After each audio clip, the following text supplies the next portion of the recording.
చింపేసుకోవాలని ఉన్నది, కానీ ఏం చేద్దాం, గుడ్డలు మళ్ళీ తర్వాత.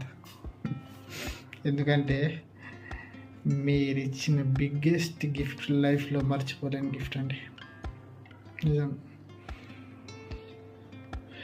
ఎంత చెప్పినా తక్కువనే మీ గురించి. మీ సపోర్ట్ ప్రతి ఒక్కరికి పేరు పేరున ధన్యవాదాలండి, ధన్యవాదాలు.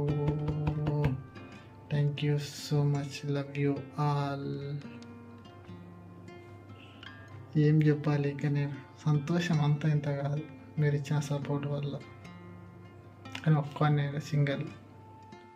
అందరి ఆశీస్సులతో ఈరోజు మన YouTube channel 1K subscriber reach అయ్యారు. చాలా స్పెషల్ గిఫ్ట్ ఇచ్చారండి మీరు ఈ న్యూ ఇయర్కు. ప్రతి ఒక్కరికి పేరు పేరున ధన్యవాదాలు.